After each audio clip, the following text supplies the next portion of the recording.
ठीक है अदिति, क्लियर दिख रहा है जैसा दिखता है?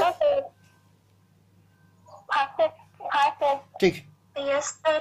हाँ देखिए, लास्ट क्लास में आप लोग को हम लॉज ऑफ रिफ्लेक्शन तक पढ़ा दिए थे, ठीक है। इसके बाद देखिए जो आपका नेक्स्ट टॉपिक है उसको समझाते हैं। इधर बेसिक है, क्लास 10 का ही चीज सब है, बहुत दिक्कत वाला चीज नहीं है। ये क्या बोलता है, angle of incidence angle of reflection के बराबर होगा। और सेकंड लॉ बोलता है कि इंसिडेंट रे, रिफ्लेक्टेड रे और जो नॉर्मल होगा वो आपका क्या होगा, तीनों एक ही सेम प्लेन के ऊपर आपका लाई करेगा। ये आपको हम लास्ट क्लास समझा दिए थे। इसके बाद देखिए, अगर मान लीजिए आपका नॉर्मल इंसिडेंस होगा, नॉर्मल इंसिडेंस का मतलब क्या है, देखिए नीचे इसको लिख के समझाते हैं। यहाँ लिखिए, अगला हेडिंग लिखिएगा, फॉर नॉर्मल इंसिडेंस।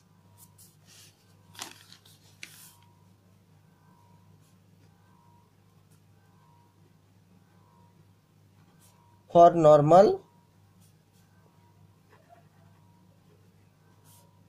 इंसिडेंस। देखिए नॉर्मल इंसिडेंस का क्या मतलब, नॉर्मल इंसिडेंस का मतलब है कि जैसे ये मान लीजिए आपका कोई प्लेन मिरर है कुछ इस टाइप से, ये मान लीजिए प्लेन मिरर है और यहां पर कोई भी रे ऑफ लाइट वर्टिकली गिर रहा है, बिल्कुल सीधा आके गिर रहा है इस टाइप से, ऐसे, तो ये हो गया इंसिडेंट रे। तो जब बिल्कुल ही 90 डिग्री पे आके गिरेगा तो लाइट तो अंदर घुस नहीं जाएगा, क्या होगा, ऐसा टकराएगा और टकराने के बाद वापस उधर ही चला जाएगा, मतलब ये हो गया इंसिडेंट रे और ये हो गया क्या, रिफ्लेक्टेड रे। तो आप लोग को हम लास्ट क्लास समझाए थे क्या, कि अगर ये आपका इंसिडेंट रे है और ये अगर आपका नॉर्मल है, उसके बीच का एंगल एंगल ऑफ इंसिडेंस कहलाता है। ये आपका रिफ्लेक्टेड रे है, ये आपका नॉर्मल है, इसके बीच का एंगल एंगल ऑफ रिफ्लेक्शन कहलाता है। तो यहाँ पर जल्दी देख के बोलिए तो एंगल ऑफ इंसिडेंस कितना, तो ये खुद इंसिडेंट रे है और ये पॉइंट ऑफ इंसिडेंस पे खुद नॉर्मल है। तो इस केस में जो एंगल ऑफ इंसिडेंस आई होगा वो कितना होगा, 0 डिग्री होगा। ये खुद रिफ्लेक्टेड रे है और ये खुद आपका नॉर्मल है, तो इस केस में जो एंगल ऑफ रिफ्लेक्शन होगा वो भी कितना होगा, 0 होगा। और लास्ट क्लास आपको हम समझाए थे एक फॉर्मूला एंगल ऑफ डेविएशन निकालने का। एंगल ऑफ डेविएशन का मतलब क्या, कि लाइट जो स्ट्रेट लाइन पाथ में जाता है, अगर यहाँ पर मान लीजिए मिरर नहीं होता तो लाइट आपका सीधा ऐसे आगे बढ़ जाता, लेकिन चूंकि मिरर है तो मिरर क्या कर रहा है, लाइट को इतना से डेविएट कर दे रहा है। लाइट ऐसा आ रहा है, टकरा के इधर चला जा रहा है, तो लाइट को कितना मोड़ रहा है ना, लाइट को इतना से डेविएट कर रहा है। इसको बोलते हैं angle of deviation delta.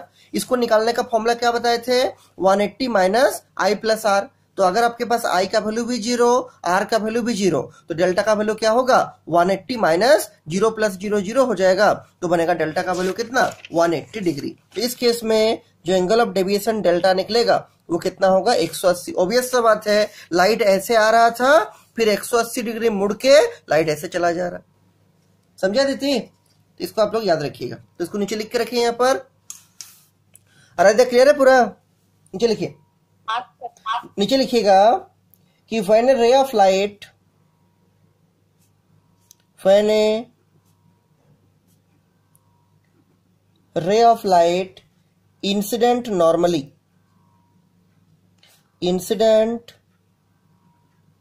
normally on a reflecting surface,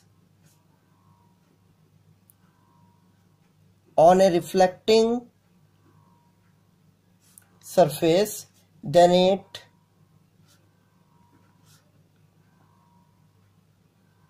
returns back in the same medium,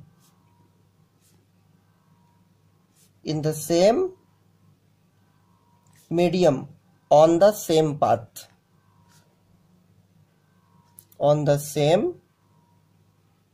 मतलब अगर लाइट जो है वो प्लेन मिरर का बिल्कुल ही नॉर्मली आकर टकराएगा, 90 डिग्री में आकर टकराएगा, तो जिस रास्ता से आया था उसी रास्ता में लौट के क्या होगा, चला जाएगा। इस केस में चूंकि ये खुद इंसिडेंट रे है और खुद नॉर्मल है, इसलिए आई का वैल्यू आपका 0 हो जाएगा, आर का वैल्यू भी आपका 0 हो जाएगा और डेल्टा का वैल्यू कितना होगा, 180 डिग्री। जानकारी क्लियर है आपको? अगला क्या है, आप लोग को समझना पड़ेगा कि ऑब्जेक्ट का मतलब क्या है और इमेज का मतलब क्या। जल्दी से हमको बोलिए तो, what do you mean by object? इसको हिंदी में क्या बोलते हैं, वस्तु। तो ऑब्जेक्ट का मतलब होता है जहां पर आपका इंसिडेंट रे इंटरसेक्ट करता है उसको बोलते हैं ऑब्जेक्ट, और जहां पर आपका रिफ्लेक्टेड रे इंटरसेक्ट करेगा उसको हम लोग क्या बोलते हैं, उसको बोलते हैं इमेज। तो नीचे लिखिए, it is the intersection point of, it is the intersection point of incident raise. ये तो समझ रहे होंगे जी पायल, इंसिडेंट रे का मतलब क्या, आपतित किरण, ये सब जानते हैं ना। अगला देखिए नेक्स्ट जो है वो है आपका इमेज। इमेज को बोलते हैं हिंदी में क्या, प्रतिबिंब। इसका मतलब क्या कि जहां पर आपका रिफ्लेक्टेड रे इंटरसेक्ट करेगा, आपस में मिलेगा, वहां पर क्या बनेगा, इमेज बनेगा। लिखिए it is the intersection point of, intersection मतलब मिलने वाला, it is the intersection point of reflected raise. जहां पर इंसिडेंट रे आपका मिलेगा वहां पर आपका ऑब्जेक्ट होगा, जहां पर रिफ्लेक्टेड रे आपका मिलेगा वहां पर क्या बनेगा, इमेज बनेगा। अब देखिए ये जो इमेज होता है ये आपका दो टाइप का होता है, एक होता है रियल इमेज, एक होता है वर्चुअल इमेज। रियल को क्या बोलते हैं, वास्तविक प्रतिबिंब, और वर्चुअल इमेज का मतलब क्या, आभासी प्रतिबिंब। दोनों में क्या डिफरेंस है देखिए आपको समझाते हैं। तो पहले कॉलम में लिखिए, यहां पर पहले हेडिंग दीजिएगा डिफरेंस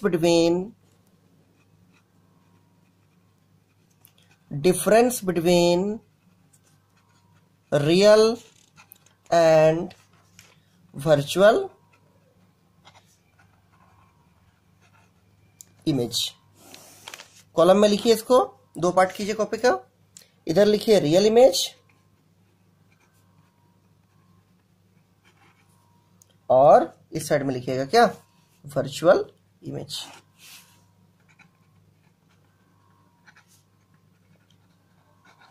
माधवी आपको समझ में आ रहा है, सर। ठीक है। आगे देखिए रियल इमेज वर्चुअल इमेज का क्या मतलब, तो समझिए इसको पहले कि रियल इमेज कब बनता है। सुनिए, तो रियल इमेज का मतलब है कि जब, जैसे ये एक रिफ्लेक्टेड रे है और ये एक रिफ्लेक्टेड रे है, ये दोनों आके इस पॉइंट पे एक्चुअली इंटरसेक्ट कर रहा है, तो जो इमेज रिफ्लेक्टेड रे का एक्चुअल इंटरसेक्शन से बनता है उसको हम लोग क्या बोलेंगे, रियल इमेज। लेकिन ये मान लीजिए एक रिफ्लेक्टेड रे है और एक रिफ्लेक्टेड रे मान लीजिए आपका ये वाला है, ऐसा करके ये इधर जा रहा है, ये इधर जा रहा है, ये दोनों तो आगे जाकर कहीं मिलेगा नहीं, इसको पीछे करना पड़ेगा ऐसे, इसको पीछे करना पड़ेगा ऐसे। तो देखिए दोनों को जब पीछे किए, दोनों को जब बैक ट्रेस किए, तब यहां पर मिलता हुआ दिख रहा है, तो इससे जो इमेज बनेगा इस इमेज को हम लोग क्या बोलते हैं, वर्चुअल इमेज, और इसको क्या बोलेंगे, रियल इमेज। तो जो इमेज आपका रिफ्लेक्टेड रे का एक्चुअल इंटरसेक्शन से बनता है उस इमेज को हम लोग रियल इमेज बोलते हैं, वास्तविक प्रतिबिंब। जो इमेज रिफ्लेक्टेड रे को जब पीछे करेंगे, जब इसको बैक ट्रेस करेंगे, पीछे की ओर खींचेंगे, तो उससे जो इमेज बनेगा उस इमेज को हम लोग क्या बोलेंगे, वर्चुअल इमेज बोलेंगे। दूसरा क्या है, रियल इमेज जो होता है यह हमेशा उल्टा बनता है। अगर ऑब्जेक्ट आपका सीधा है तो रियल इमेज हमेशा उल्टा बनेगा, लेकिन वर्चुअल इमेज कैसा बनेगा, अगर ऑब्जेक्ट आपका सीधा है तो वर्चुअल इमेज भी क्या बनेगा, सीधा बनेगा। जो भी रियल इमेज होगा उसको हम लोग स्क्रीन के ऊपर प्राप्त कर सकते हैं, लेकिन जो वर्चुअल इमेज होता है उसको कोई भी स्क्रीन के ऊपर प्राप्त करना संभव नहीं होता है। समझा देते, अरे इधर देखिए प्रिया, हाँ सर, हाँ सर। ठीक है। तो इसको लिखिए पॉइंट नंबर 1 में, रियल इमेज में लिखिएगा, a real image is formed, a real image is formed due to actual intersection of the reflected rays. Reflected ray जब एक्चुअली कट करता है, एक्चुअली इंटरसेक्ट करता है, उससे आपका रियल इमेज बनता है। और इस साइड में लिखिएगा, a virtual image is formed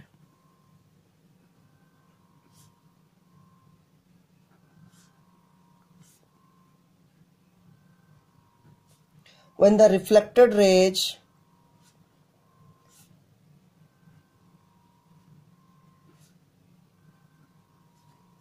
meet if they are produced backward, if they are produced backwards, मतलब रिफ्लेक्टेड रे ऐसा मान लीजिए फैलते हुए जा रहा है, उसको जब पीछे किया जाएगा उससे जो इमेज बनेगा उस इमेज को हम लोग क्या बोलेंगे, वर्चुअल इमेज। पॉइंट नंबर 2 लिखे रियल इमेज में कि रियल इमेज को स्क्रीन के ऊपर प्राप्त कर सकते हैं। लिखिए, ए real image can be obtained, a real image can be obtained on a screen। obtained on a screen को अंडरलाइन कर दीजिए। इधर लिखिएगा वर्चुअल इमेज में, a virtual image can not be obtained on a screen, इसको screen के ऊपर प्राप्त नहीं कर सकते हैं। A virtual image can not be obtained on a screen, can not be obtained on a screen को अंडरलाइन कर दीजिए। लास्ट पॉइंट लिखिए, जो आपका रियल इमेज होता है वो ऑब्जेक्ट के साथ उल्टा होगा, मतलब अगर ऑब्जेक्ट ऐसा सीधा है तो उसका इमेज तो ऐसा उल्टा बनेगा इस टाइप से, लेकिन जो वर्चुअल इमेज होगा ना वो क्या होगा, सीधा बनेगा। अगर ऑब्जेक्ट सीधा है उसका इमेज भी क्या होगा, सीधा बनेगा। देखिए इसको पॉइंट नंबर 3 में, A real image is inverted, inverted का मतलब होता है उल्टा। A real image is inverted with respect to object, with respect to object, मतलब ऑब्जेक्ट के साथ ये हमेशा क्या होगा, उल्टा होगा। कौन, रियल इमेज। लेकिन वर्चुअल इमेज क्या होगा, सीधा बनेगा। A virtual image is erect,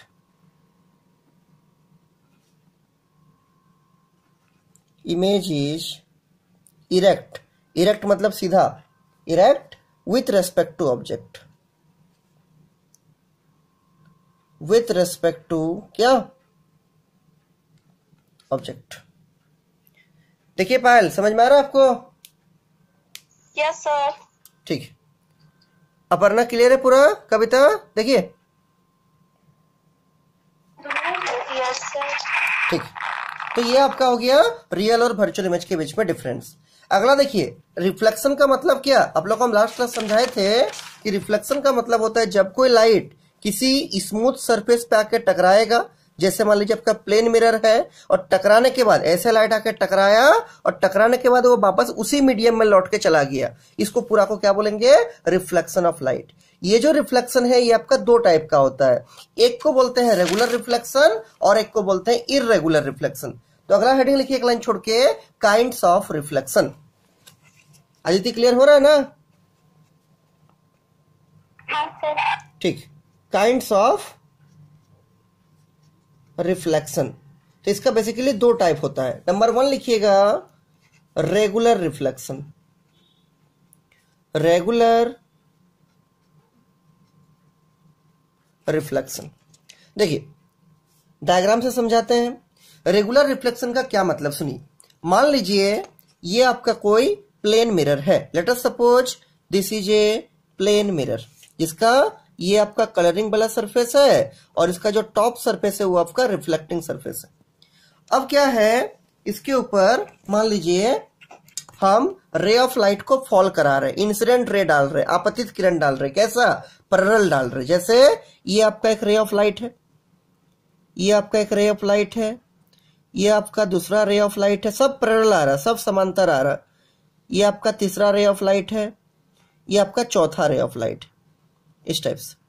ठीक, ये सब आके क्या हो रहा, सब एक दूसरे का पैरेलल है, इस मिरर पे आके टकरा रहा है। और टकराने के बाद क्या हो रहा है, क्योंकि ये सरफेस बिल्कुल प्लेन है इसीलिए हर जगह आई बराबर आर फॉलो होगा। बताए थे ना कि यहाँ पर जितना बड़ा एंगल ऑफ इंसिडेंस उतना ही बड़ा एंगल ऑफ रिफ्लेक्शन, यहाँ भी जितना बड़ा एंगल ऑफ इंसिडेंस उतना बड़ा एंगल ऑफ रिफ्लेक्शन। हर जगह नॉर्मल डालेंगे तो क्या होगा, हर जगह का एंगल ऑफ इंसिडेंस उसके एंगल ऑफ रिफ्लेक्शन के बराबर होगा। और चूंकि ये सरफेस प्लेन है इसलिए चूंकि पैरेलल रे ऑफ लाइट आ रहा है तो टकराने के बाद भी कैसा जाएगा, बिल्कुल ही पैरेलल जाता है, इस टाइप से। ऐसा गया, फिर इसका रिफ्लेक्टेड रे कुछ ऐसा गया, फिर इसका रिफ्लेक्टेड रे कुछ ऐसा गया, फिर इसका रिफ्लेक्टेड रे कुछ ऐसा गया। दीज आर क्या, रिफ्लेक्टेड रेज। ठीक, तो अगर आपका इंसिडेंट रे पैरेलल आता है और टकराने के बाद जो रिफ्लेक्टेड रे जाएगा वो सब भी बिल्कुल ही पैरेलल जाएगा, तो इस टाइप का रिफ्लेक्शन को हम लोग क्या बोलेंगे? Regular reflection. ठीक है, और ये रेगुलर रिफ्लेक्शन कहां पर होगा? आंसर है पॉलिश्ड सरफेस के ऊपर होगा। मतलब जो मिरर होता है या जो हाईली पॉलिश्ड या जो स्मूथ सरफेस होता है, ये सबका प्लेन मिरर, वहां पर इस टाइप का रेगुलर रिफ्लेक्शन देखने को मिलता है। तो नीचे इसको लिख लीजिए, regular reflection occurs, regular reflection occurs when a beam of light falls on a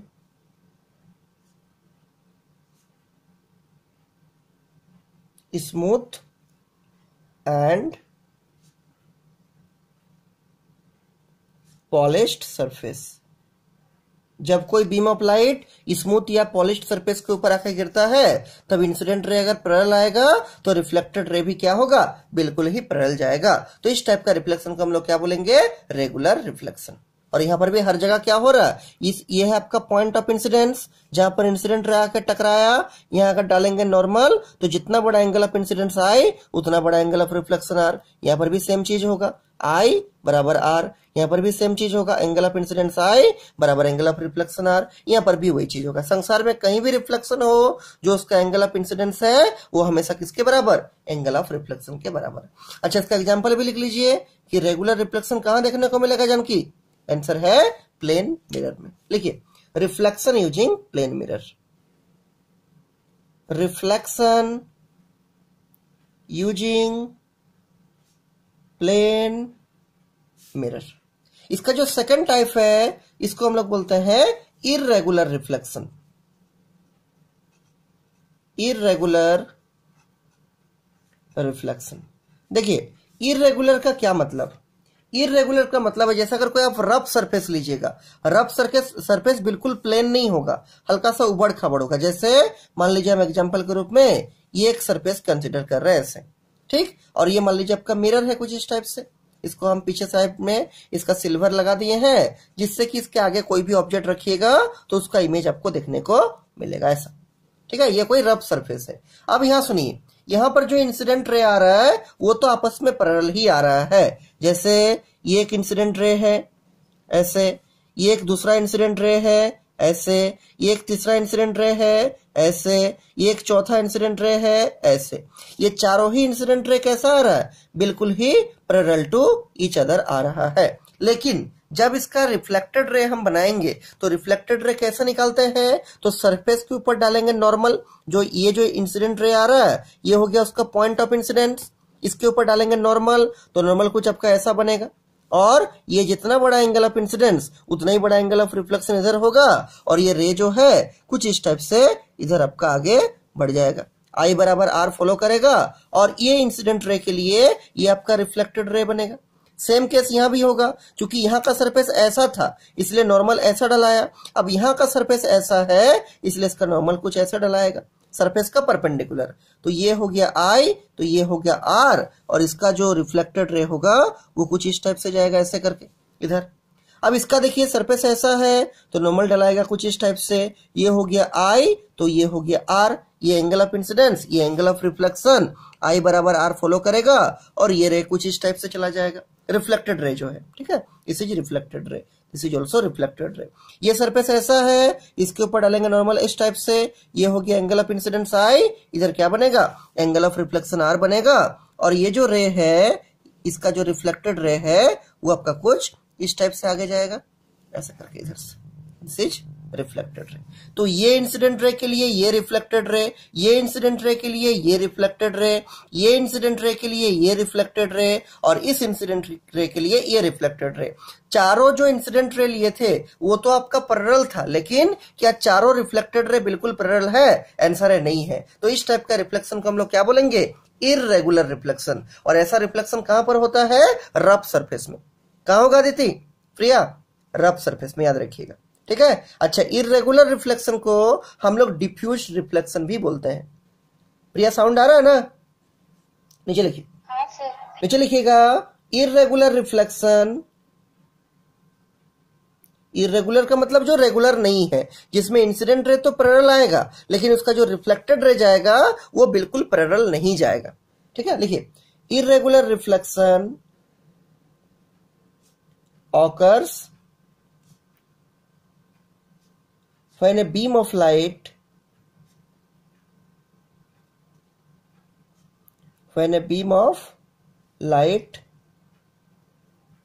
falls on a कौन सा सरफेस, रफ सरफेस, मतलब जो स्मूथ नहीं रहेगा, जो पॉलिश्ड नहीं रहेगा, जो रफ रहेगा, उबड़ खाबड़ रहेगा, उस टाइप का सरफेस में इरेगुलर रिफ्लेक्शन देखने को मिलता है। ठीक, अच्छा, इरेगुलर रिफ्लेक्शन को हम लोग और एक नाम से जानते हैं, इसको हम लोग डिफ्यूज्ड रिफ्लेक्शन भी बोलते हैं। ठीक है, यहां लिखिएगा नीचे में, इरेगुलर रिफ्लेक्शन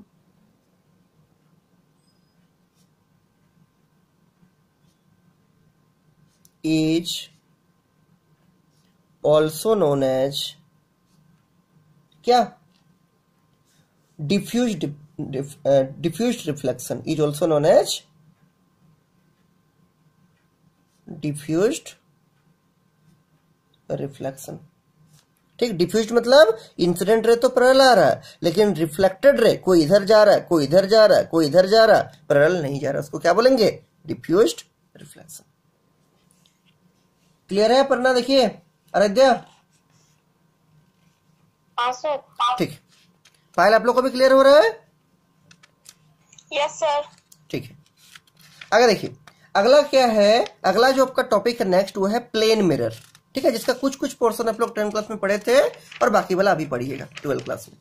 देखिए प्लेन मिरर क्या होता है, जल्दी से बोलिए क्या होता है जानकी, इसको हिंदी में क्या बोलते हैं, समतल दर्पण। Plane mirror,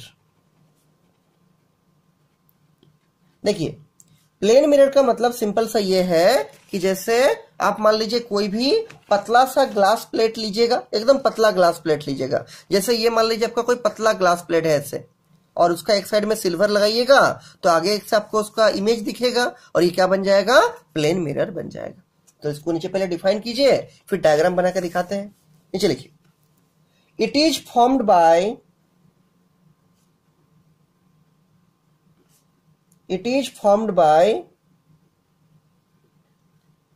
polishing or coloring any one surface of a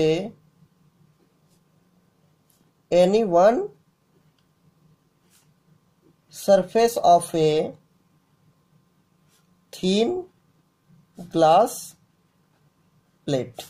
जैसे इसका देखिए नीचे सिंबॉलिक रिप्रेजेंटेशन दिखाते हैं,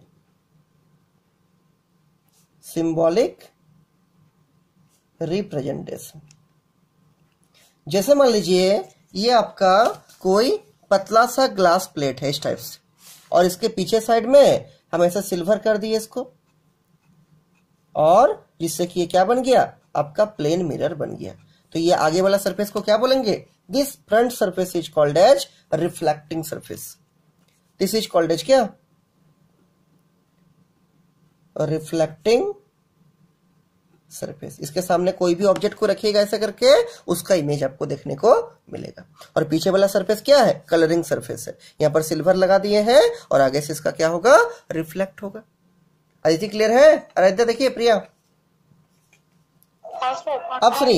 अब सुनिए, ये मान लीजिए आपका कोई प्लेन मिरर है, इस प्लेन मिरर के सामने अगर हम अलग अलग लोकेशन पर ऑब्जेक्ट को रखेंगे तो उसका जो इमेज बनेगा, उस इमेज का क्या क्या कैरेक्टरिस्टिक्स होगा, क्या क्या गुण होगा। कुछ कुछ कैरेक्टरिस्टिक्स आप लोग कुछ कुछ उसका गुण क्लास 10 में पढ़े थे, और जो एक्स्ट्रा वाला सब है उसको हम लोग सब अभी देखेंगे 12th क्लास में। तो अगला हेडिंग लिखिए एक लाइन छोड़ के, कैरेक्टरिस्टिक्स ऑफ द इमेज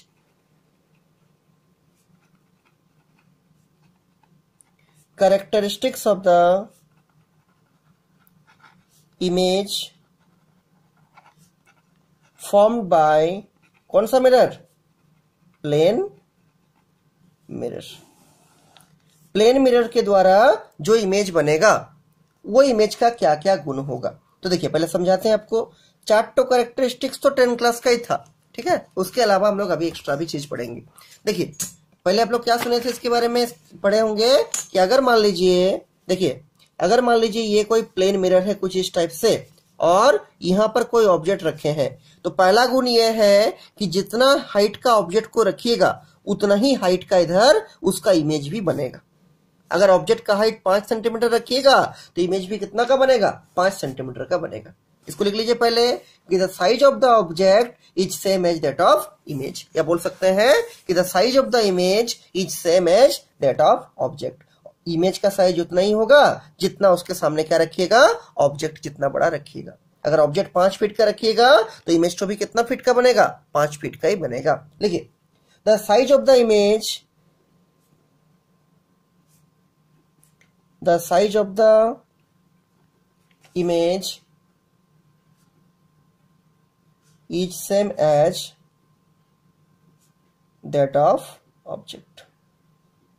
उतना ही बड़ा इमेज बनेगा जितना बड़ा उसके सामने क्या रखिएगा, ऑब्जेक्ट को रखिएगा। नंबर 2 कैरेक्टरिस्टिक्स क्या है सुनिए। नंबर 2 कैरेक्टरिस्टिक्स या गुण ये है कि अगर मान लीजिए ये आपका प्लेन मिरर है तो उसके सामने जो ऑब्जेक्ट को रखिएगा उस ऑब्जेक्ट का जो इमेज बनेगा मिरर के अंदर बनेगा, और जो इमेज मिरर के अंदर बनता है, मिरर के पीछे बनता है, वो इमेज किस नेचर का होता है ना, वो इमेज आपका होता है वर्चुअल, और वर्चुअल इमेज हमेशा कैसा होता है, सीधा होता है। तो इसके इमेज का नेचर क्या होगा, जो इमेज प्लेन मिरर का द्वारा बनेगा वो कैसा होगा, वर्चुअल एंड इरेक्ट होगा। हिंदी में इसको क्या बोलेंगे, आभासी और सीधा। जानकी क्लियर है? लिखिए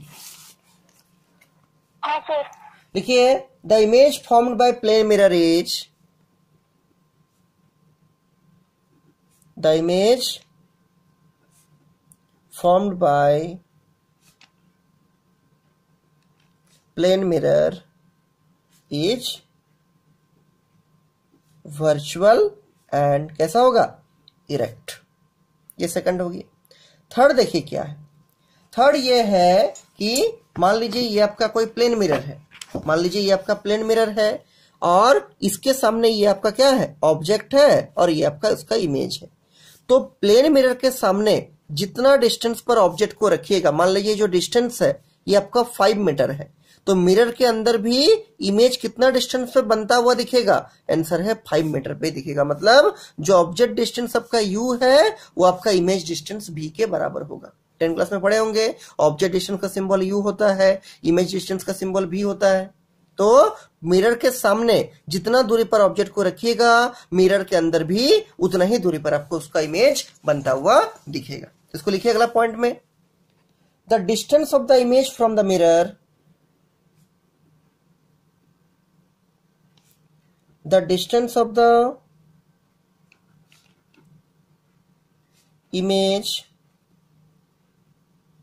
from the mirror is equal to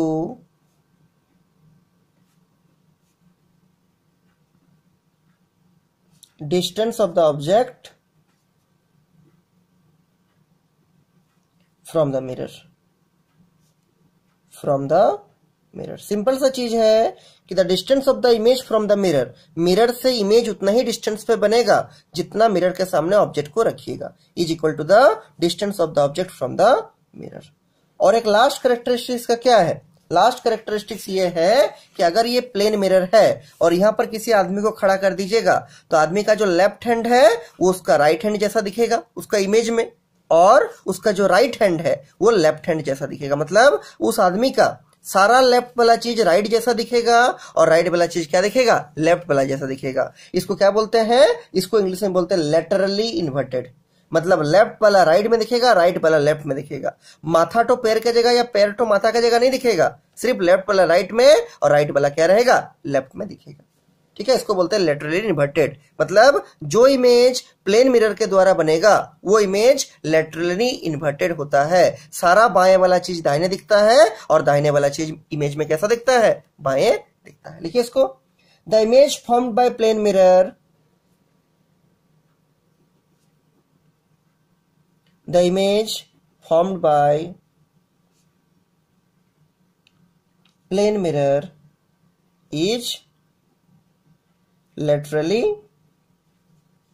L-T-R-A-Y, laterally inverted।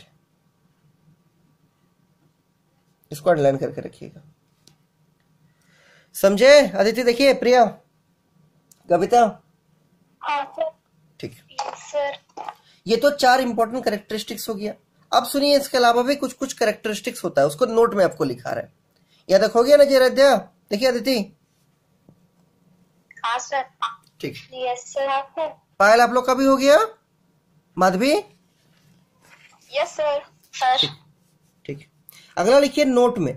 Note में और भी कुछ इंपॉर्टेंट कैरेक्टरिस्टिक्स है जो शायद आप लोग 10 क्लास में नहीं पढ़े हैं। ठीक है, हालांकि हम इन लोग को पढ़ाए थे, आराध्या और अदिति प्रिया, इन लोग को कुछ कुछ बताए थे 10 में, लेकिन इसको देख के रखिए, 12 का टॉपिक है। देखिए इसका पहला नंबर लिखिएगा पॉइंट में। क्या? सुनिए, बहुत इंपॉर्टेंट चीज है, सीख के रखिए। मान लीजिए ये आपका कोई प्लेन मिरर है, ध्यान से सुनिएगा।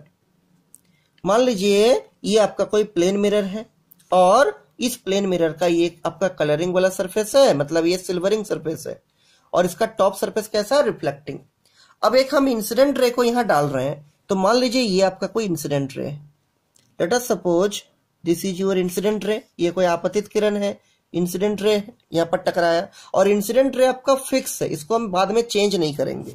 तो अगर ये इंसिडेंट रे होगा, यहां पर नॉर्मल डालेंगे, जितना बड़ा एंगल ऑफ इंसिडेंस उतना बड़ा एंगल ऑफ रिफ्लेक्शन, और इसका जो रिफ्लेक्टेड रे होगा वो कुछ इस टाइप से आपको जाता हुआ दिखेगा। दिस इज लाइक दिस, ऐसा। This is your reflected ray. ये जो रिफ्लेक्टेड रे है इसका हम नाम देते हैं R1, फर्स्ट केस का। सेकंड केस में क्या करते हैं, ये जो मिरर आपका ऐसा था, ये जो मिरर आपका ऐसा था उसको रोटेट करेंगे, ऐसा घुमाएंगे। जब उसको रोटेट करेंगे तब क्या होगा? तब मिरर आपका मान लीजिए हम क्या करते हैं, थीटा एंगल से रोटेट करते हैं। Late us suppose the mirror is rotated through an angle theta. तो ये इसका कलरिंग वाला सरफेस ऐसा ही रहेगा, इसमें कोई चेंज नहीं रहेगा, नीचे ही रहेगा, और इसका रिफ्लेक्टिंग ऊपर रहेगा। लेकिन क्या किए इसको, जो मिरर पहले ऐसा रखा हुआ था उसको सिर्फ रोटेट करके ऐसा कर दिए। और कितना एंगल से रोटेट किए हैं? आंसर है the angle will be theta. तो और ये इंसिडेंट रे आपका फिक्स है, तो क्वेश्चन है क्या रिफ्लेक्टेड रे वहीं रहेगा कि चेंज करेगा? आंसर है चेंज करेगा। चेंज कैसे करेगा ना? अगर हम मिरर को थीटा से रोटेट करते हैं तो प्रैक्टिकल करके देखा गया है कि इसका जो रिफ्लेक्टेड रे है वो आपका 2 थीटा से रोटेट करता है। मतलब अगर आप प्लेन मिरर को 30 डिग्री से रोटेट कीजिएगा तो उसके बीच का जो रिफ्लेक्टेड रे है वो 60 डिग्री से रोटेट हो जाएगा। ये एंगल कितना होगा? This angle is your 2 theta. This is your second angle of reflection. This is your second reflected ray and this angle is क्या? मतलब ये दोनों का बीच का एंगल है, दो रिफ्लेक्टेड रे के बीच का। तो याद रखना है कि अगर आप प्लेन मिरर को थीटा एंगल से रोटेट करते हैं तो आपका जो रिफ्लेक्टेड रे होगा वो कितना से रोटेट करेगा? 2 थीटा से रोटेट करेगा, बशर्ते इंसिडेंट रे आपका फिक्स होना चाहिए। याद रहेगा जानकी? देखिए नीचे लिख दीजिए इसको लैंग्वेज में। हाँ सर। नीचे लिख दीजिए। अच्छा, ये मिरर का आपका ओरिजिनल पोजीशन है, इसको M से दिखा दीजिए, और ये रोटेट करने वाला पोजीशन है, इसको M डैश से दिखा दीजिए। ठीक है, देखिए नीचे इसको लिखिए। व्हेन ए प्लेन मिरर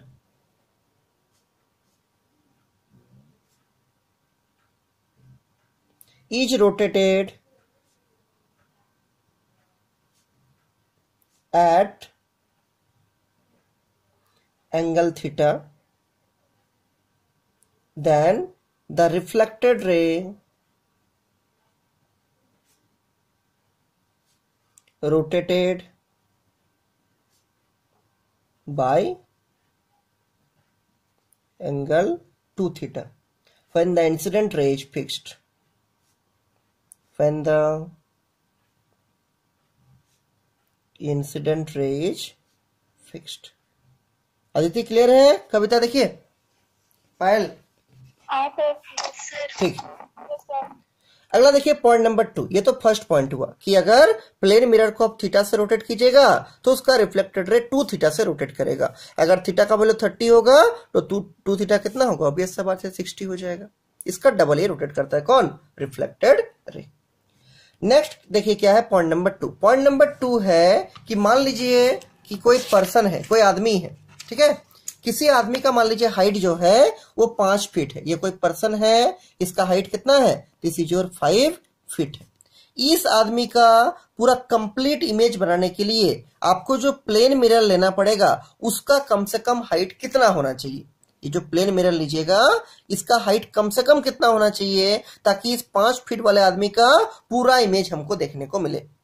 तो अगर आप बहुत बड़ा कर दीजिएगा प्लेन मिरर तो अब तो बन ही जाएगा। कम से कम कितना होना चाहिए, तो कम से कम कितना होना चाहिए वो है जितना ऑब्जेक्ट का हाइट होगा उसका आधा हाइट का। अगर ऑब्जेक्ट का हाइट आपका मान लीजिए h लीजिएगा तो कम से कम प्लेन मिरर का हाइट h/2 होना चाहिए। अगर ऑब्जेक्ट का हाइट है 5 फीट तो उसका पूरा इमेज बनाने के लिए, माथा से लेके पैर तक का पूरा इमेज बनाने के लिए प्लेन मिरर को कम से कम 5/2 मतलब 2.5 फीट का होना ही पड़ेगा। इससे बड़ा होगा मान लीजिए 3 फीट का ले लिए मिरर, तब भी कोई दिक्कत नहीं, पूरा इमेज ही बनेगा। लेकिन इससे अगर छोटा लीजिएगा 2.4 या 2.3 ऐसा फीट अगर लीजिएगा तब फिर उस आदमी का कंप्लीट इमेज नहीं बनेगा। मतलब जितना भी ऑब्जेक्ट का हाइट होगा उसका कम से कम आधा हाइट का होना चाहिए प्लेन मिरर, तब क्या होगा उस ऑब्जेक्ट का आप उसका कंप्लीट इमेज आराम से बना सकते हैं।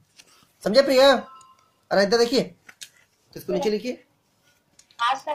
ठीक है, नीचे लिखिए to see the full image of an object,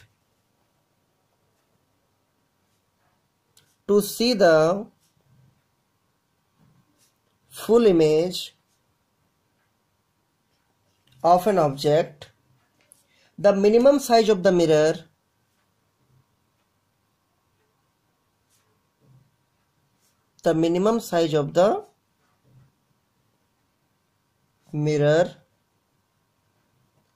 should be equal to half of the size of the object, half of the size of the object। जैसे एग्जाम्पल के रूप में लिखिए, मान लीजिए जो ऑब्जेक्ट का हाइट है, इफ ऑब्जेक्ट हाइट बराबर कैपिटल H, तो मिरर का हाइट कम से कम कितना होगा? मिरर हाइट शुड बी कम से कम होना चाहिए h/2, this should be minimum. कितना होना चाहिए? h/2। क्लियर है दीदी? देखिए हाँ सर। ठीक, याद रखिएगा। अगला देखिए क्या है, अगला है पॉइंट नंबर 3। ये भी बहुत अच्छा टॉपिक है, देखिए इसको भी समझाते हैं क्या। पॉइंट नंबर 3, जैसे मान लीजिए ये कोई आपका प्लेन मिरर है, let us suppose this is a plane mirror. Madhavi आपको भी क्लियर हो रहा है पूरा? सर ठीक, ये कोई प्लेन मिरर है। इस प्लेन मिरर के सामने एक मान लीजिए बॉल है, ये मान लीजिए कोई बॉल है, ठीक है। ये बॉल जो है मिरर की तरफ अप्रोच कर रहा है, कितना वेलोसिटी से, कितना स्पीड से? v से। तो इसका जो इमेज दिखेगा ना वो भी अप्रोच करता हुआ ही दिखेगा, लेकिन कितना स्पीड से दिखेगा? आंसर है 2v से। जितना स्पीड से कोई बॉडी मिरर की तरफ जाएगा उसका इमेज में उतना उसका डबल स्पीड से आता हुआ दिखेगा। इसका उल्टा भी होगा। उल्टा का मतलब ये कोई बॉल है जो मिरर से v वेलोसिटी से या v स्पीड से मिरर से दूर जा रहा है, तो उसका इमेज भी दूर जाता हुआ दिखेगा, लेकिन कितना स्पीड से दिखेगा? आंसर इसका डबल, मतलब 2v का स्पीड से। इसको भी लिख लीजिए नीचे लैंग्वेज में, समझ पाए ना? अगर कोई बॉडी मिरर के तरफ या मिरर से दूर जितना स्पीड से आ रहा है या जा रहा है उसका डबल स्पीड से आता हुआ या जाता हुआ आपको दिखेगा। याद रखिएगा इसको भी। देखिए, when an object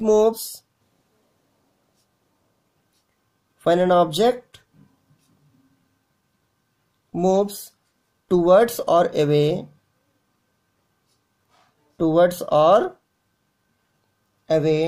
from a plane mirror,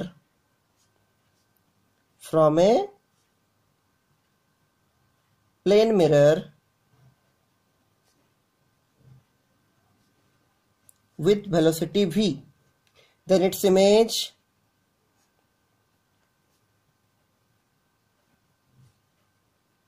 move with double velocity,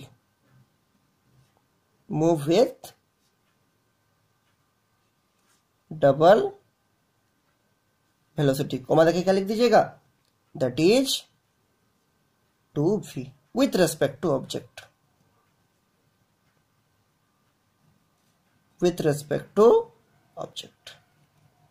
object के साथ वो उसका दुगना वेलोसिटी से क्या होगा? या तो सामने जब आ रहा तो सामने आएगा, या तो क्या होगा?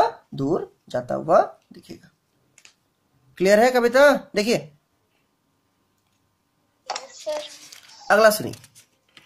इतना हो गया आराध्या? बोली थोड़ा सा बाकी है। हाँ लिखिए, जल्दी लिखिए। अच्छा, ये वाला मोबाइल में वैसे ही दिख रहा है ना जी, कल जैसा दिख रहा था मेरा वाला मोबाइल में, कि उससे क्लियरिटी कम है अदिति? हाँ सर, वैसे ही दिख रहा है। हाँ, एक्चुअली मेरा मोबाइल कल पूरा गर्म हो गया था, तो आज ये आई है भांजी, तो सोचे उसी का मोबाइल में क्लास करवा देते हैं। और ये सब में अगर कभी किसी का छूट जाएगा ना तो कोई दिक्कत नहीं, इस बार का जितना भी क्लास होगा सबका रिकॉर्ड करके अपलोड किया हुआ रहेगा, आप लोग कोई भी क्लास को देख सकते हैं। हालांकि छोड़ना नहीं है क्लास, ठीक है, लाइव क्लास करना अलग होता है, लेकिन अगर किसी का बाई चांस गलती से छूट जाता है उसको आप लोग बाद में आराम से देख सकते हैं। हो गया रज्जा?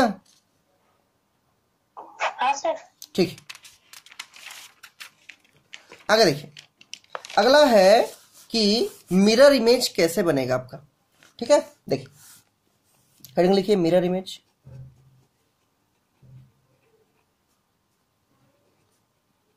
ये भी शायद आप लोग को हम कुछ 10 में समझाए थे, हालांकि एनसीईआरटी बुक में नहीं था 10 क्लास में, लेकिन हम 12 का कंसेप्ट से कुछ समझाए थे। देखिए मिरर इमेज का मतलब क्या है, सुनिए।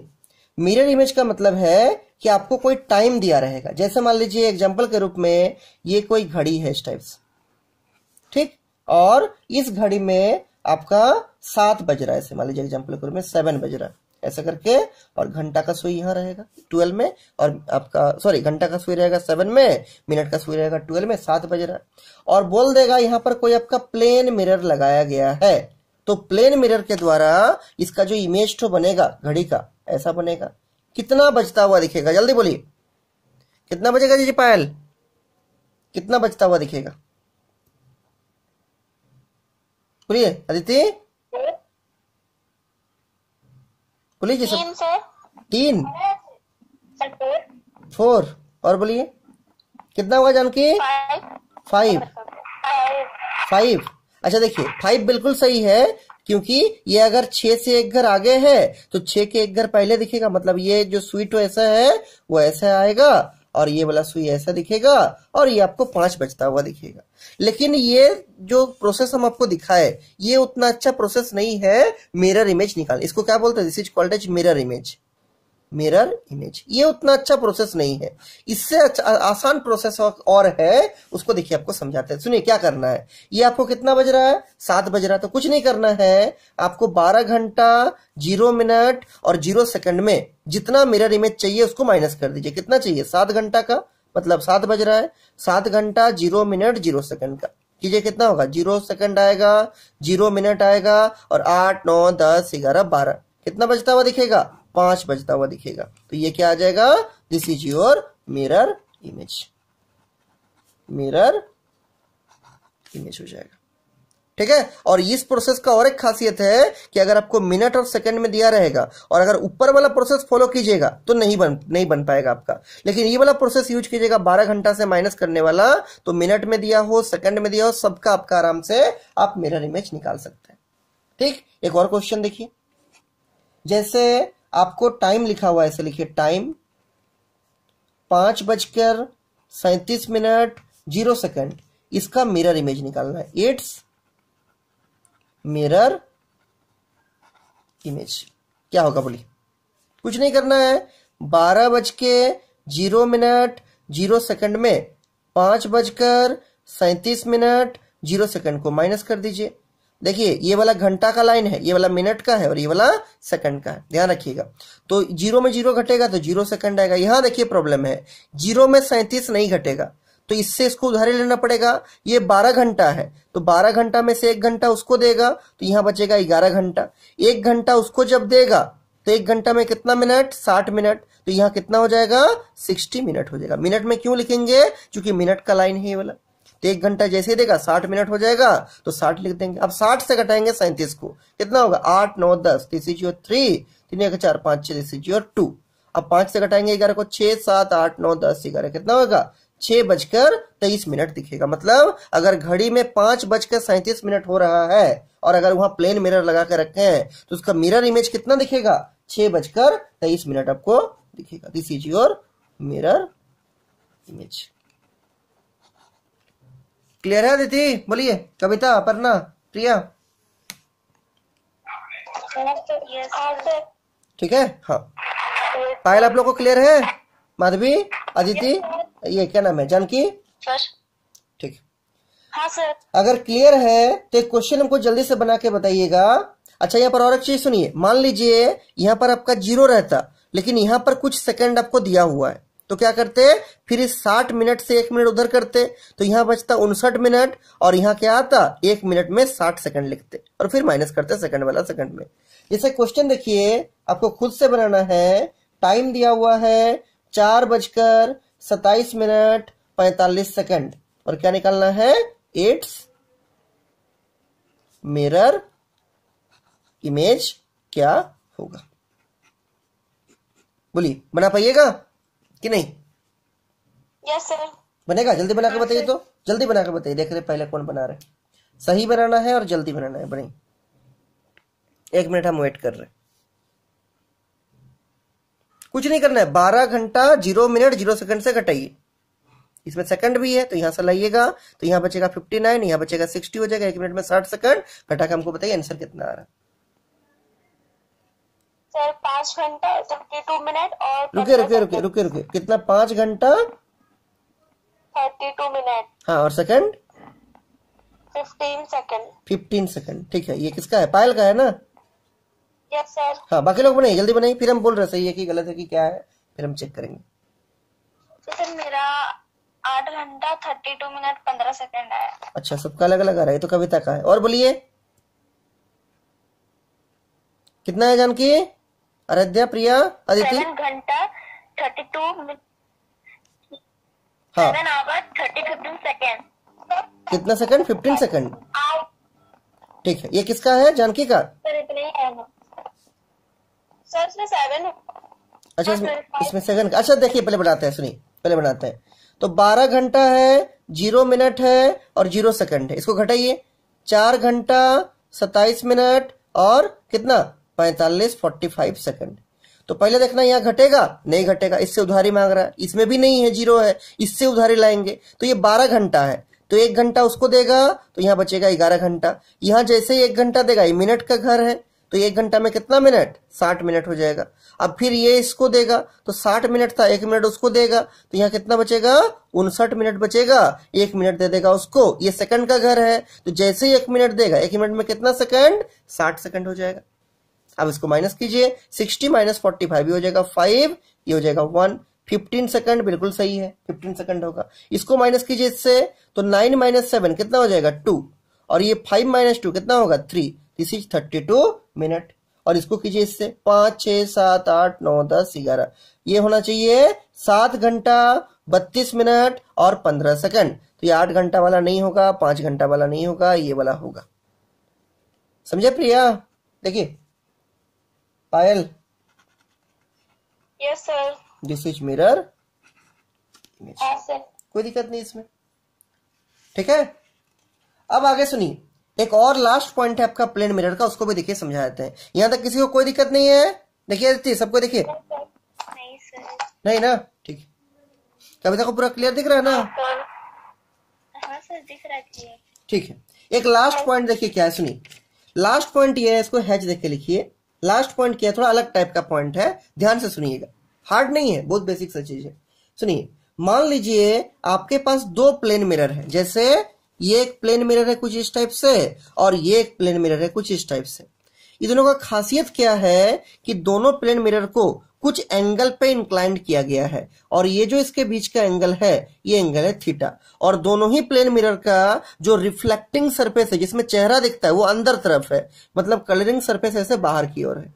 इसका भी कलरिंग सरफेस किधर है, ऐसे बाहर की ओर है।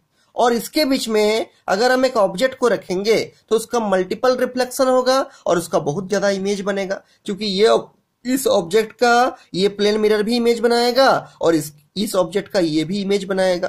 तो मल्टीपल रिफ्लेक्शन से बहुत सारा इसका इमेज बनेगा। तो कितना इमेज बनेगा, कितना एंगल पर रखने पर, अगर 2 प्लेन मिरर को कितना एंगल पर रखेंगे कि कितना इमेज बनेगा, वो निकालने के लिए कभी कभी पूछता है आपका एग्जाम में, ठीक है। तो पहले इसको नीचे में थोड़ा सा लिखिएगा, when 2 प्लेन मिरर, अच्छा इसका नाम दे दीजिए M1, इसका नाम दे दीजिए क्या, मिरर नंबर 2 M2। नीचे लिखिए, when 2 plane mirrors, when 2 plane mirrors are kept at an angle theta, are kept at an angle theta, दोनों के बीच में कितना एंगल है, थीटा एंगल है। कॉमा देके लिखिएगा, then the number of images are formed, मतलब बहुत ज्यादा इमेज बनेगा, then the number of images are formed. क्यों बनेगा, क्योंकि वहां पर आपका मल्टीपल रिफ्लेक्शन होगा। Then the number of images are formed of an object due to multiple reflections. तो कितना एंगल पे रखने से कितना इमेज बनेगा नहीं बनेगा, उसको हम लोग इसमें स्टडी करेंगे। तो दो केस है इसका बेसिकली, तो नीचे लिखिए पहले केस वन। कविता लोग ये वाला टॉपिक पढ़े थे आप लोग सीबीएसई 10 क्लास में? नहीं सर। और ये मिरर वाला? नहीं सर, ये भी नहीं पढ़े सर, सिलेबस डिलीटेड था ना सर। ओहो, अच्छा अच्छा। हाँ हम लेकिन शायद आदित्य लोग को ये वाला पढ़ाए थे ना, प्रिया, आराध्या? हाँ सर। हाँ आप लोग को ये वाला पढ़ाए थे, हमको याद है। ये वाला शायद नहीं पढ़ाए थे, क्योंकि ये तो 12 का ही है, इसको कैसे 10 में पढ़ा देंगे। जानकी लोग पढ़े थे इसको, मिरर वाला, ये मिरर इमेज वाला? पायल? हाँ सर। पढ़े थे, अच्छा बात है, पढ़ना चाहिए, सब है कुछ कुछ टॉपिक 10 क्लास में भी, मतलब बुक में नहीं दिया है लेकिन पढ़ लेना चाहिए। अब सुनिए आगे, केस वन में क्या है, देखिए आपको नंबर ऑफ इमेज निकालना, ध्यान से सुनिएगा। तो सबसे पहले आपको क्या करना है, जो भी एंगल थीटा दिया रहेगा उसको आप 360 से भाग कर लीजिएगा और उससे आपका निकलेगा n। तो पहले क्या करेंगे, फर्स्ट हम लोग करेंगे 360 डिवाइड बाय थीटा, जो भी नंबर आएगा उसको बोलेंगे n। ये n नंबर ऑफ इमेज नहीं है, ये सिर्फ एक नंबर निकला। उसके बाद देखिए, उसके बाद क्या है, ऑब्जेक्ट का जो पोजीशन होता है ना, वो दो पोजीशन होता है ऑब्जेक्ट का, ध्यान से सुनिएगा। पहला पोजीशन को बोलते हैं सिमेट्रिकल पोजीशन, दूसरा पोजीशन को बोलते हैं एसिमेट्रिकल यानी अनसिमेट्रिकल। क्या होता है दोनों, सुनिए। मान लीजिए ये दोनों प्लेन मिरर है, ऐसा करके बनाना नहीं है, केवल देखिए इसके बीच का जो टोटल एंगल है, ये एंगल मान लीजिए 60 डिग्री है। ऑब्जेक्ट जो इसके बीच में रखा गया है एकदम बीचों बीच रखा गया है। अगर हम इस ऑब्जेक्ट को इसका ज्वाइंट वाला से एक लाइन खींचेंगे, तो अगर ये पूरा 60 है तो ऑब्जेक्ट क्योंकि बीचों बीच है तो ये होगा 30 डिग्री और ये भी होगा कितना, 30 डिग्री। तो इस सिचुएशन को हम लोग बोलते हैं सिमेट्रिकल, SYMMETRICAL। क्या बोलेंगे कि इस केस में ऑब्जेक्ट चूंकि बीचों बीच है, इसलिए इसको क्या बोलेंगे, the object is placed in symmetrical position और इन सिमेट्रिकली। लेकिन अगर यही वाला सिचुएशन हम आपको ऐसा दिखाएंगे, इस टाइप से, ये दोनों प्लेन मिरर है, इसके बीच का एंगल 60 डिग्री ही है, लेकिन ऑब्जेक्ट बिल्कुल बीचों बीच नहीं है। मान लीजिए ऑब्जेक्ट थोड़ा सा ऊपर या थोड़ा सा नीचे है, मान लीजिए थोड़ा सा ऊपर दिखाए हैं ऐसे, इसको जब इसका बीच वाला लाइन से मिलाइएगा तो ऐसे हो रहा है। और ये वाला एंगल जो है इधर है आपका 20 डिग्री इस ऊपर वाला मिरर से, और नीचे वाला मिरर से ऑब्जेक्ट कितना दूरी पर है, 40 डिग्री पे। टोटल तो 60 हो रहा है, लेकिन ये एकदम बीचों बीच नहीं है, 20-40 का या 10-50 का ऐसा डिफरेंस हो रहा है। तो जब ऑब्जेक्ट बिल्कुल बीचों बीच रहेगा उसको बोलेंगे सिमेट्रिकल, जब बीचों बीच नहीं रहेगा उसको हम लोग क्या बोलेंगे, उसको बोलेंगे अनसिमेट्रिकल। क्या बोलेंगे, अनसिमेट्रिकल, याद रखिएगा। तो ये हो गया सिमेट्रिकल जब ऑब्जेक्ट बीचों बीच रहेगा दोनों प्लेन मिरर से, और जब वो बीचों बीच नहीं रहेगा दोनों प्लेन मिरर से उसको क्या बोलेंगे जी अदिति, अनसिमेट्रिकल। अब सुनिए, अगर आप 360 बाय थीटा का निकाले n आ गया, और मान लीजिए आपका n क्या है, इवन है। दो ही केस है, या तो n इवन होगा नहीं तो n आपका ऑड होगा। तो पहला केस देखते हैं, क्या लिखेंगे, इफ n इज इवन, मतलब 2 आ गया, 4 आ गया, 6 आ गया, एंड 8 आ गया, ऐसा कुछ आ गया।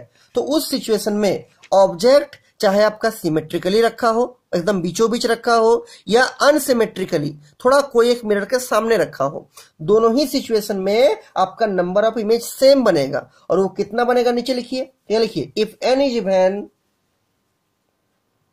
For object placed symmetrically, SYMMETRICALL, for object placed symmetrically or unsymmetrically।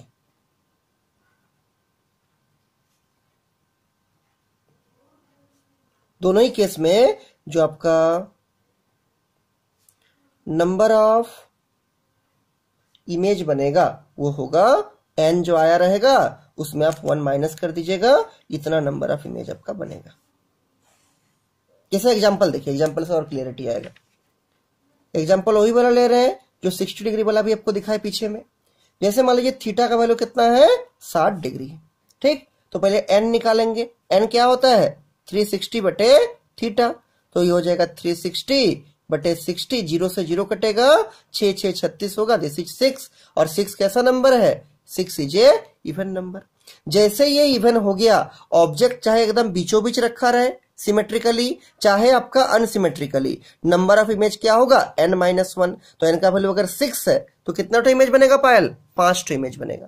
कितना ठो, 5 ठो। तो नीचे इसको लिख दीजिए कि ऑब्जेक्ट चाहे आपका सिमेट्रिकली रखा हो, एकदम बीचों बीच रखा हो ऐसा करके, ठीक है, ऐसा करके रखा हो, यहां से 30 और यहां से 30, टोटल कितना, टोटल एंगल 60। ये कौन सा कंडीशन है, दिस इज सिमेट्रिकली। या फिर ऑब्जेक्ट आपका है, ये मिरर सब है, ठीक है, मिरर दिखा दीजिएगा, दीज आर प्लेन मिरर। या फिर आपका ऑब्जेक्ट अनसिमेट्रिकली, मतलब एकदम बीचों बीच नहीं है, मान लीजिए ऑब्जेक्ट ऐसा है या कहीं है, ये आपका एंगल मान लीजिए 10 डिग्री है और ये एंगल मान लीजिए आपका कितना है, 50 डिग्री, टोटल कितना हो जाएगा, 60। और ये सब क्या है, दीज आर प्लेन मिरर। दोनों ही, ये कौन सा कंडीशन है, दिस इज अनसिमेट्रिकली। दोनों ही कंडीशन में जो नंबर ऑफ इमेज बनेगा, जो नंबर ऑफ इमेज बनेगा वो क्या होगा, n-1। n आ चुका था 6, कितना होगा, 6 - 1 कितना, 5 ठो इमेज देखने को मिलेगा। So this is your answer. समझा दीदी, देखिए जानकी, कविता,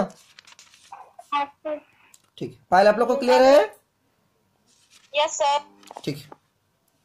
माधवी आपको भी क्लियर है ना, ये फर्स्ट केस हो गया सर। अब देखिए सेकंड केस, बी केयरफुल रहिएगा, मिक्स नहीं करना है। पहले आपको 360 बाई थीटा निकालिए, उससे n आएगा, n नंबर ऑफ इमेज नहीं है, n सिर्फ एक नंबर है। और अगर n आपका इवन आ गया तो जितना भी n आया रहेगा उसमें -1 कर दीजिएगा, आपको नंबर ऑफ इमेज मिल जाएगा। ये दोनों ही केस के लिए सेम आएगा, सिमेट्रिकली होगा तब भी, अनसिमेट्रिकली होगा तब भी। मेन इंपॉर्टेंट है केस नंबर 2। केस नंबर 2 में कौन सा होगा, जब n ऑड होगा। तो उसको नीचे लिखिए एक लाइन छोड़ के, और अगर एक ही लाइन है तो अलग पेज में जाके लिखिएगा। लिखिए केस 2, केस 2 लिखिएगा, if n is odd. Main यहां पर चेंज होता है, देखिए n क्या है, 360 बाई थीटा, अगर वो ऑड हो जाए तब क्या होगा, अच्छा n लिख दीजिए, क्या होता है 360 बाई थीटा। अगर ये ऑड हो जाए तो दो सिचुएशन होगा, सिमेट्रिकली के लिए अलग होगा और अनसिमेट्रिकली के लिए अलग होगा। तो नीचे लिखिए, दो कॉलम बनाइए, एक में लिखिए फॉर सिमेट्रिकली, ये तो समझ रहे होंगे, सिमेट्रिकली मतलब एकदम बीचों बीच रहेगा ऑब्जेक्ट हो, और इधर लिखिए फॉर अनसिमेट्रिकली। देखिए सिमेट्रिकली में क्या होगा, आपका जो नंबर ऑफ इमेज बनेगा, जो नंबर ऑफ इमेज बनेगा वो सिंपली n-1 हो जाएगा। जितना भी n आया रहेगा उसका -1 कर दीजिएगा। लेकिन जो अनसिमेट्रिकली कंडीशन होगा, जब ऑब्जेक्ट एकदम बीचों बीच नहीं रहेगा, उस केस में क्या होगा, जो नंबर ऑफ इमेज रहेगा, जो नंबर ऑफ इमेज रहेगा वो सिंपली n हो जाएगा।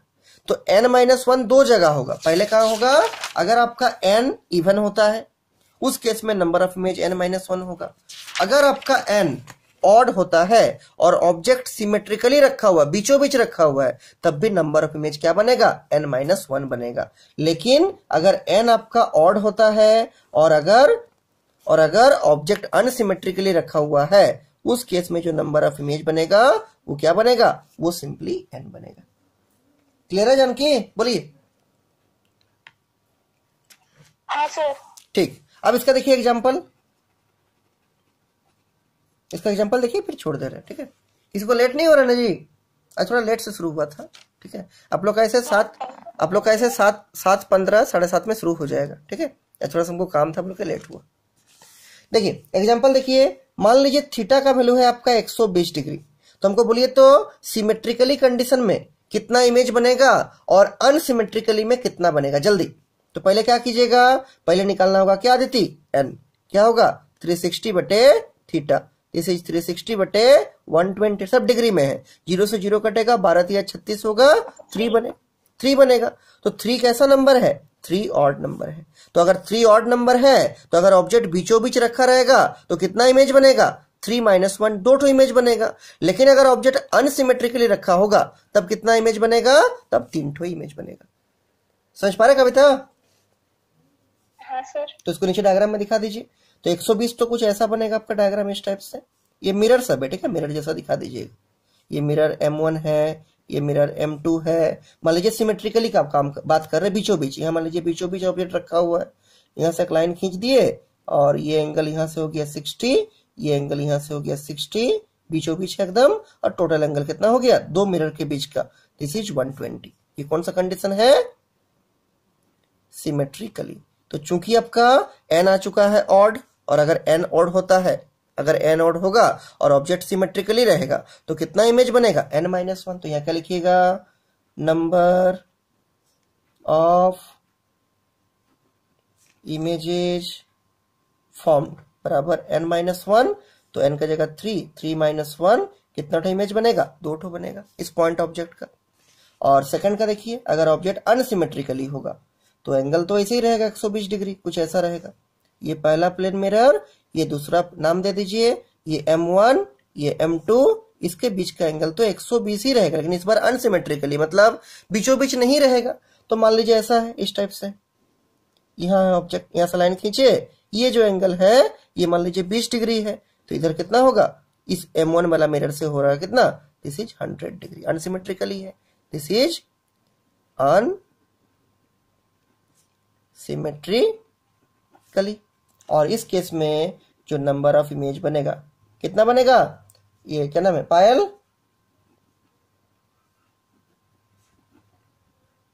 3 सर। 3, बिल्कुल सही, 3 बनेगा। आई थिंक क्लियर है? हाँ सर। अब एक चीज और सुनिए, लास्ट देख लीजिए, 1 मिनट लगेगा, कि अगर आप 360 बाई थीटा निकाले, ऑड आ गया तो ऐसा कीजिएगा और इवन आ गया तो ऐसा कीजिएगा। लेकिन मान लीजिए आपका फ्रैक्शन में आ गया, पॉइंट में आ गया, तब क्या कीजिएगा, तो पॉइंट को हटा दीजिएगा, उसका जो इंटीग्रल वाला पार्ट है ना, उसका जो सॉलिड नंबर वाला पार्ट है, पॉइंट को हटा के उससे आप काम कीजिएगा, ठीक है। जैसे मान लीजिए आगे आपका एग्जांपल के रूप में 3.2 आ गया, तो 2 को हटा दीजिएगा, इस 3 वाला नंबर को लेकर, 3 अगर ऑड है तो ऑड जैसा काम कीजिएगा, और अगर ये इवन है तो इवन जैसा काम कीजिएगा, ठीक। हालांकि उतना डीप में नहीं पूछता, लेकिन जान के रखिए। तो यहाँ पर नोट में लिख के रखिएगा कि अगर कभी आपका पॉइंट में आएगा, फ्रैक्शन में आएगा, डेसिमल में आएगा, तो हम लोग उसका जो इंटीग्रल पार्ट है, जो सॉलिड नंबर वाला पार्ट है, उसको लेके काम करेंगे। देखिए, इफ 360 बटे थीटा इज फ्रैक्शन और decimal, then we take its integral part। समझे प्रिया? बोलिए, जानकी, आराध्या, अदिति, क्लियर है? हाँ सर।